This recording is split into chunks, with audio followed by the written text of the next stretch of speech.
Hello and welcome to our Balanced Body podcast here at EHS Pilates in San Francisco. My name is Nancy Myers and we have Michelle Modet is going to help me show you the toe gizmo today. We're going to be incorporating the toe gizmo into some of your traditional mat work. For this sequence of exercises, we're going to use the heavier resistance. The red toe gizmo is a lighter spring resistance and the black is a heavier spring. So unless you have hypermobile joints for this particular sequence of exercises, we're going to use heavier resistance. For the first set of roll downs, we're going to place the toe gizmo around your first toe, and we're going to keep her foot in dorsiflexion and slightly pulling into the resistance, not going into external rotation.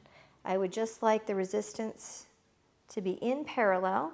You might be slightly wider than hip, knee, ankle distance apart here, but to have that resistance continue to be consistent through the roll down. So go ahead and take a deep breath in, and as you exhale, contract the abdominals and roll down. So what is the advantage of adding the toe gizmo to your mat work? We're actually closing the fascial lines here. Take a deep breath in, and as you exhale, roll back up to sitting. And how do you feel that differently from just doing a roll down without the gizmo? Just feels a little more accessible. More accessible. We're going to work our way down. You're going to put the first two toes in the gizmo. Continue to pull equally into the resistance, not going into external rotation, and I don't want the foot to invert or evert, or the ankle to pronate or supinate. Just pulling into the resistance in parallel. Go ahead and roll down.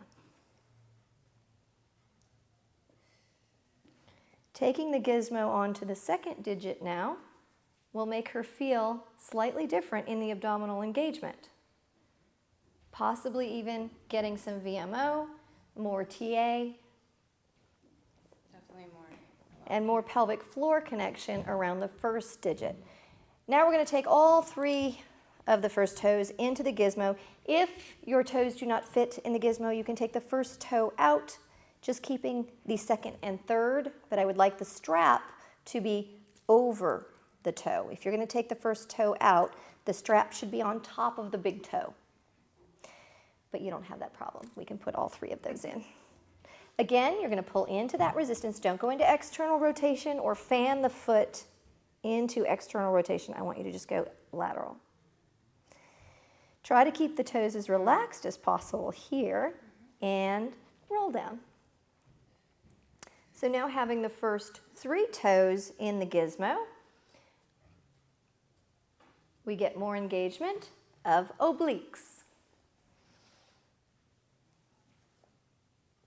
Can you feel the difference as we work our way out? Now we're going to keep the first three toes in the gizmo and have you roll down onto the mat. Imprint your spine to support your back. Because we have your toes connected here, you're going to have to pick, we usually would pick up one leg at a time, but I'm going to assist her in picking up both legs into your tabletop position to prepare for the next exercise. You're going to again pull into the resistance of the gizmo without going into external rotation. You may need to use a ball here if they're not able to maintain alignment of the knees. Now I'm going to have you place your hands behind your head. Interlace the fingers and roll up into your abdominal positioning. From here, we're going to do crisscross, and because the toes are attached, you're not going to get the same range of motion, but we are going to get the better engagement of those obliques. So go ahead and bend one knee slightly in. She's pulling into the resistance here as she rotates and alternate. So we're actually limiting range of motion slightly here compared to the regular mat exercise, but because we're adding this fascial chain, closed chain environment with the resistance of the spring, you can feel more activation of those obliques. Yes? Yes. Good. And release. Now, we're going to take the gizmo back to just the first two toes and change the exercise to double leg. Pull into the resistance. Release the hands from behind the head.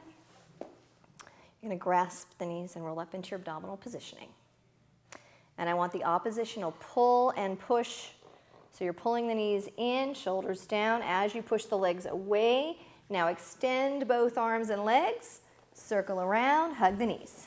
Keep pulling into the resistance of the gizmo and extend. Circle and pull.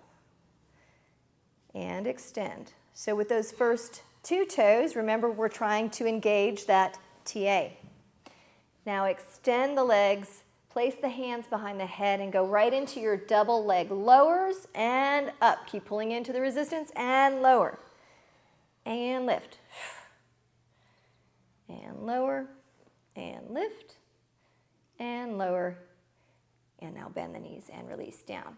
Lastly, we're going to take it around the first metatarsal, first toe joint. Pull into the resistance. And here's our hundreds. Release the arms at your sides. Extend the legs, or you can keep the knees bent, but pull into the resistance, not going into external rotation. And inhale, 2, 4, 5, and pulling down. Now, can you feel the engagement differently from just your mat work? Can you feel how that closes the fascial chain to that pelvic floor? And her hip flexors are and bend the knees in and take that off. Thank you for joining us today for our intro to the toe gizmo in your mat work.